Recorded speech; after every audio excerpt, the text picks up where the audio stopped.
Case et Diane sont originaires de Londres, Ohio, une petite ville pittoresque située au cœur de l'État. Ils se sont rencontrés pendant leurs études secondaires et après leur diplôme, ont entretenu une relation qui a abouti à un mariage 6 ans plus tard. Aujourd'hui, ils sont mariés depuis 6 ans et ont une adorable fille, Raven, qui a 4 ans.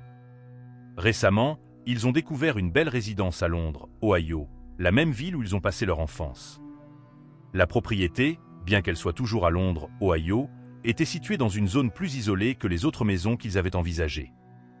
Elle était immergée dans la forêt, un cadre assez inhabituel, mais qui plaisait à Case, un chasseur passionné, et à Diane, qui nourrissait également un amour pour la nature. L'idée d'avoir de l'intimité et de vivre loin des autres les a enchantés, et ils ont rapidement décidé d'acheter la maison et de déménager. Avec le déménagement, ils ont commencé à s'adapter à leur nouvelle routine. Case ne travaillait pas seulement comme soudeur pendant la journée, mais il assistait également à des cours du soir pour se préparer à un programme d'apprentissage auquel il prévoyait de participer. Il passait 5 jours par semaine hors de la maison, travaillant pendant 12 heures d'affilée, ce qui laissait Diane seule à la maison avec Raven quand elle n'était pas à l'école. En tant que femme au foyer, Diane passait beaucoup de temps à la maison. Dans les premières semaines après le déménagement, Diane a commencé à s'habituer à la solitude. La nuit, elle entendait des bruits qui semblaient être ceux d'un animal courant à l'extérieur de la maison. De temps en temps, elle regardait par la grande fenêtre au-dessus de l'évier de la cuisine pendant qu'elle faisait la vaisselle, essayant d'identifier l'origine des bruits. Diane avait l'habitude de regarder la forêt qui s'étendait au-delà de la cour de sa maison. Elle se penchait souvent pour essayer d'identifier tout mouvement qui pourrait indiquer la présence d'un animal, peut-être un cerf ou un chien perdu. Ce n'était pas quelque chose qui l'inquiétait, juste une observation occasionnelle qu'elle faisait dans les premières semaines après le déménagement. Un certain soir, après avoir couché Raven et alors que Case était encore à l'école, Diane était occupée avec les tâches ménagères. Alors qu'elle faisait la vaisselle, elle entendit le bruit familier de quelque chose qui courait. La lumière de la cuisine derrière elle jetait une douce lueur sur la vitre de la fenêtre, lui permettant d'espionner la forêt. La ligne des arbres n'était qu'à 20 ou 25 pieds de la maison, et alors qu'elle regardait, elle était sûre d'avoir vu une paire d'yeux se refléter dans l'obscurité. Elle en conclut immédiatement qu'il s'agissait d'un chien perdu, errant sur sa propriété. Comme elle était habituée à la proximité de la forêt, elle ne se sentait pas menacée et continua ses tâches. Après avoir terminé la vaisselle, Diane se rendit dans le salon, qui se trouvait de l'autre côté de la maison. Alors qu'elle rangeait les jouets de Raven, elle jeta un coup d'œil distrait à la fenêtre qui donnait dans la direction opposée à celle de la cuisine. À sa grande surprise, elle vit une paire d'yeux se refléter dans le verre, mais cette fois, ils étaient au niveau des yeux humains. Elle recula, effrayée, mais la lumière de la pièce ne lui permettait pas de voir clairement ce qui se trouvait à l'extérieur. Elle n'était pas sûre d'avoir vraiment vu ses yeux ou si elle était simplement effrayée. Inquiète, elle retourna à la cuisine pour vérifier si les yeux qu'elle croyait appartenir à un chien étaient toujours là. Elle espérait qu'ils auraient disparu, ce qui expliquerait les yeux qu'elle venait de voir à la fenêtre du salon. Même si cela semblait être un grand chien, Diane se dirigea vers la cuisine et commença à s'approcher de la fenêtre. Alors qu'elle était presque collée au verre, une silhouette surgit soudainement de l'autre côté, avec des yeux dorés brillants fixés sur elle. Elle fut terrifiée, trébucha et tomba, regardant du sol un visage qui la regardait à travers la fenêtre. Elle recula rapidement, sortant de la cuisine. À ce moment-là, elle entendit le bruit des pneus dans l'allée de la maison. C'était Case. Elle pria silencieusement, espérant qu'il ne tomberait pas sur qui que ce soit à l'extérieur. Lorsqu'il entra et la vit par terre dans le salon, il lui demanda ce qui s'était passé. Elle lui raconta rapidement qu'elle avait vu quelqu'un dehors, qu'elle avait d'abord cru être un chien, mais dont elle n'était plus si sûre. Case, étant un chasseur et familier de la forêt, pensa que peut-être Diane était simplement effrayée d'être si isolée. Il sortit avec une lampe de poche pour enquêter, mais ne trouva aucun signe d'intrusion. Il rentra à l'intérieur, convaincu que ce n'était que l'imagination de Diane ou peut-être un animal perdu. Il a essayé de la rassurer, lui disant qu'il comprenait le stress du déménagement et d'être seul à la maison à côté d'une grande forêt, mais qu'il n'y avait probablement rien à craindre. Diane, cependant, n'était pas satisfaite de cette réponse, car elle savait ce qu'elle avait vu. Un mois s'est écoulé et Case et Diane ont cessé de parler de l'incident. La maison est revenue à la normale, sans plus de visions ou de bruits étranges. Case a continué sa routine, allant à l'école de nuit, tandis que Diane restait seule à la maison, passant la majeure partie de son temps dans la cuisine. Diane était dans la cuisine, regardant par la fenêtre la forêt au-delà. Il n'y avait aucun bruit de course ou autre bruit, mais soudain, une paire d'yeux est apparue au bord de la fenêtre, venant de l'extérieur de la forêt.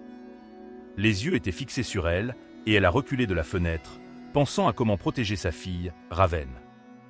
Son premier instinct a été d'éteindre toutes les lumières de la maison pour que l'intrus ne puisse pas la voir. Avec le cœur battant fort, Diane a couru dans la maison, éteignant toutes les lumières. La dernière lumière qu'elle a éteinte était celle du salon. Avec la pièce maintenant plongée dans l'obscurité, elle a pu voir clairement par la fenêtre où, le mois précédent, elle avait également vu des yeux. Maintenant, pressée contre le verre, se trouvait une figure définitivement humaine, avec des yeux au niveau des yeux humains. Les yeux orange brillants étaient fixés sur la fenêtre, la regardant directement. Terrifiée, Diane s'est traînée jusqu'à la cuisine, se tenant contre le mur. Ils avaient un téléphone fixe accroché dans la cuisine, et elle s'est étirée pour l'atteindre, gardant un œil sur la fenêtre arrière, où elle pouvait voir la silhouette latérale de la figure. Elle a appelé le 911 et a signalé qu'il y avait quelqu'un à l'extérieur de sa maison qui refusait de partir. Dès qu'elle a raccroché, elle ne pouvait voir que l'épaule de la figure. Elle a vu l'épaule disparaître de sa vue et a jeté un coup d'œil dans le salon, mais la figure avait disparu. Assise en silence, elle pouvait entendre des bruits clairs de course à l'extérieur de sa maison, comme si la figure courait autour de sa maison. Elle se demandait si la figure allait briser une fenêtre pour entrer et ce qu'elle ferait si cela se produisait. Enfin, elle a vu les lumières clignotantes d'une voiture de police entrant dans l'allée et a entendu la police frapper à la porte. Elle a couru pour ouvrir la porte, hystérique, et la police a essayé de la calmer pour comprendre ce qui se passait. Elle a pointé dehors, disant qu'il y avait quelque chose là-bas, et la police a commencé à fouiller la propriété. Case est rentré à la maison et a instinctivement su ce qui s'était probablement passé, car la police était en train d'examiner la propriété à la recherche de quelque chose. Il pensait que Diane avait revu la figure, mais c'était probablement juste son propre reflet dans le verre, et maintenant elle avait appelé la police.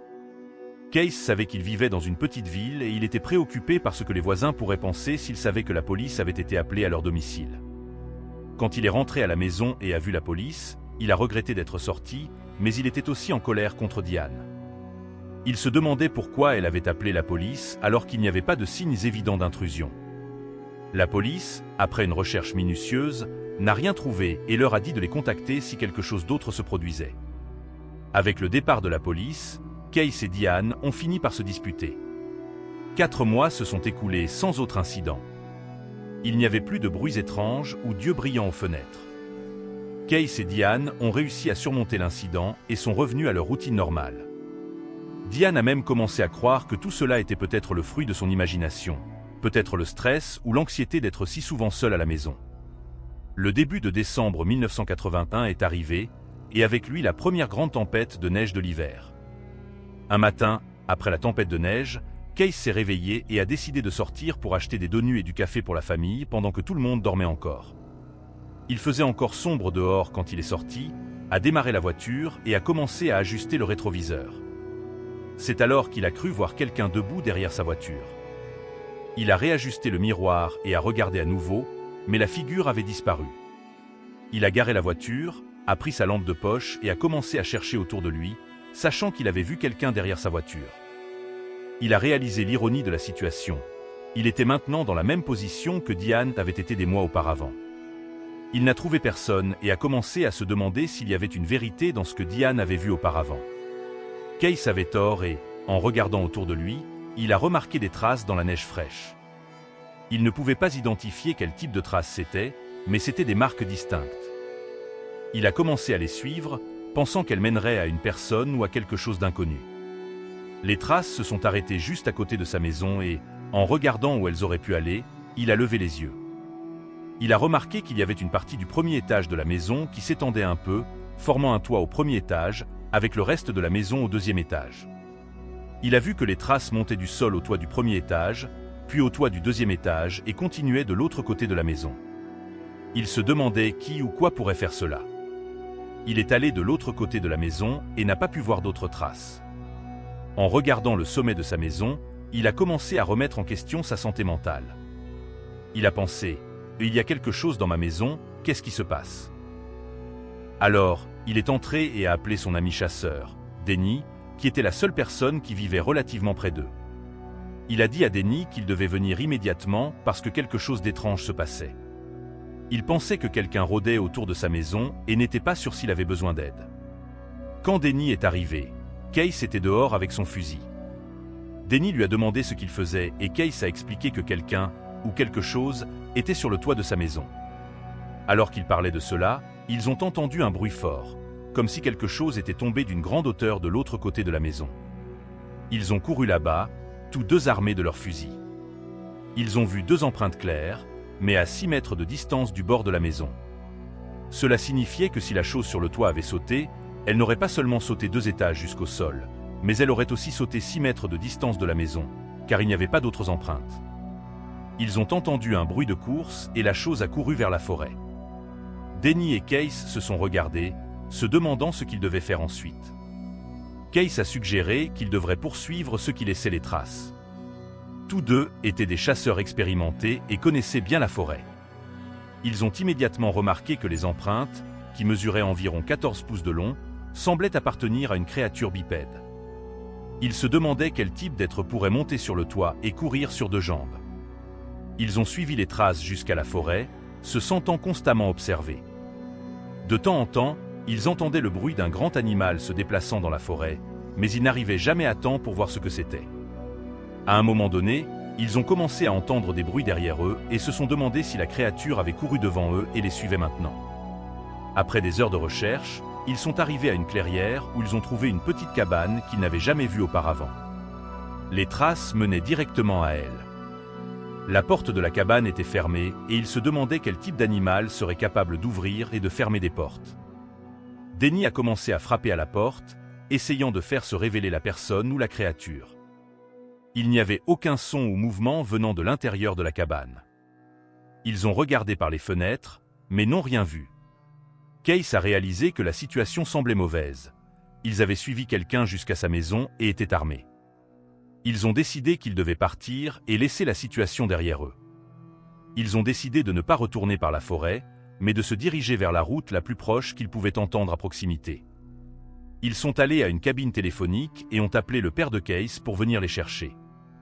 En montant dans la voiture, le père de Case a questionné la présence des armes. Case et Denny ont expliqué la situation, décrivant la cabane dans la forêt où ils avaient été. Le père de Case a reconnu la description, mentionnant que la cabane appartenait à un homme solitaire et plus âgé qui travaillait dans un magasin de pneus en ville. Denny a suggéré qu'il devrait visiter le magasin de pneus pour avoir une idée de qui était cet homme. Case était hésitant, ne voulant pas paraître trop réactif, mais ils ont finalement décidé d'apporter un pneu usé au magasin de pneus pour réparation, comme une excuse pour voir le supposé propriétaire de la cabane. En arrivant au magasin de pneus, ils ont réalisé que le commis au comptoir n'était pas le propriétaire de la cabane, mais plutôt le mécanicien qui travaillait à l'arrière. Ils ont remis le pneu au commis, qui a appelé George, le mécanicien, pour le prendre. Case a décrit George comme un homme plus âgé, grand, avec des yeux orange distincts. Quand George a regardé Case et Denny, il y a eu un moment de reconnaissance. Il semblait réaliser qu'ils étaient les hommes qu'il avait suivis jusqu'à sa maison. Case et Denny l'ont regardé, pensant qu'ils savaient que c'était lui. George, reconnaissant cela, a pris le pneu et s'est retiré dans l'ombre. Quand il a fini de travailler sur le pneu, il l'a roulé jusqu'au milieu du sol, restant dans l'ombre. Case et Denny ont réalisé qu'il ne voulait pas se montrer à nouveau. Ils savaient qu'il savait qui il était. Denny et Case ont quitté le magasin, pensant qu'ils avaient trouvé l'homme qu'ils cherchaient. C'était une situation assez particulière. George, l'homme âgé, semblait correspondre à la description qu'ils avaient en tête. C'était un grand homme et les empreintes de 14 pouces pouvaient être les siennes. Cependant, rien de tout cela n'avait de sens complet. Comment un homme plus âgé pourrait-il grimper sur les toits? Case a senti qu'il ne pouvait pas signaler l'incident à la police, car il devrait admettre qu'il avait suivi chez lui armé. Et il n'avait pas commis de crime, du moins pas un que Case pouvait prouver. Il ne voulait pas non plus en parler à sa femme, car il savait qu'elle serait inquiète et voudrait immédiatement déménager. Il n'avait pas les moyens financiers pour cela, alors il a décidé de garder la situation pour lui-même et espérait ne pas rencontrer George à nouveau. Pendant quelques mois, rien d'étrange ne s'est passé dans la maison de Case et Diane. Mais en mars 1982, 3 mois après la rencontre avec George au magasin de pneus, Denny est apparu chez Case. Il a dit à Case de monter dans sa voiture, car il voulait lui montrer quelque chose. Case a réalisé que Denny l'emmenait à la cabane dans la forêt où George vivait. Case a dit à Denny qu'il ne pouvait pas faire ça, il ne pouvait pas aller chez cet homme, il savait ce qu'il avait fait, mais qu'est-ce qu'il ferait? Denny a alors révélé qu'il venait de découvrir que George était décédé. Il était mort, alors il pouvait aller jeter un coup d'œil à sa résidence. Case était mal à l'aise avec cette idée, mais a accepté d'y jeter un coup d'œil. Ils ont commencé à conduire sur la route d'accès qui menait à la cabane de George et ont découvert qu'une voiture de police s'était garée au milieu de la route. Il s'est avéré que Denny connaissait le policier et lui a expliqué toute l'étrangeté derrière cette cabane et comment elle se rapportait à eux. Au début, le policier était réticent à donner des informations sur pourquoi il était là ou ce qui se passait. À la fin, le policier a cédé et a admis qu'il était là à cause de quelque chose d'inhabituel lié à la cabane. Il n'était pas sûr de ce qu'il fallait faire à ce sujet, mais il a offert à Case et Denny un rapide coup d'œil à l'intérieur de la cabane. Intrigués, ils ont accepté. En entrant dans la cabane, ils ont trouvé un espace pratiquement vide, contenant seulement une chaise et une table. Il n'y avait pas d'objet personnel, de nourriture ou quoi que ce soit d'autre. Case et Denny ont été choqués. Il semblait que George vivait comme un ermite. Ils pensaient que c'était l'étrangeté à laquelle le policier faisait référence. Cependant, le policier a indiqué que la véritable étrangeté était à venir. Il a montré un drap suspendu à l'intérieur de la cabane, l'a tiré sur le côté et a révélé une porte coulissante en métal. En ouvrant la porte, ils ont été immédiatement frappés par une forte odeur de chien mouillé. Ils sont entrés dans une cellule revêtue d'acier, avec des bandes de métal et des rivets maintenant tout en place. Au milieu du sol, il y avait une chaîne de 3 mètres de long avec des menottes pour les poignets et les chevilles à une extrémité. Les murs étaient pleins de marques de griffures, anciennes et nouvelles. Le policier a dit qu'ils essayaient de découvrir ce que George faisait avec cette cellule dans sa cabane au milieu de la forêt. Case et Denny sont sortis et sont retournés à la voiture, sans parler de ce qu'ils avaient vu. Cependant, ils savaient que quoi que ce soit enfermé dans cette cage dans la cabane était la chose qui les poursuivait. C'était la chose qui rôdait autour de la propriété de Case, la chose qui regardait par les fenêtres. Tout cela était très perturbant, mais Case, Denny et Diane n'ont jamais découvert ce que c'était. Case dirait, cependant, qu'il n'y a pas eu d'autres poursuites sur sa propriété après la mort de George. Ils n'ont plus jamais vu les yeux. Alors, peu importe ce que c'était, quelque chose apparaissait dans la maison de Case et Diane, regardant par les fenêtres. Ils savaient que quelque chose avait laissé des traces sur le toit de la maison de Case et Diane, avait couru dans la forêt et avait suivi son chemin de retour à la cabane de George. Maintenant, ils ne savent pas si c'était juste George ou si c'était une créature, un animal qui était dans cette cage, ou si c'était autre chose.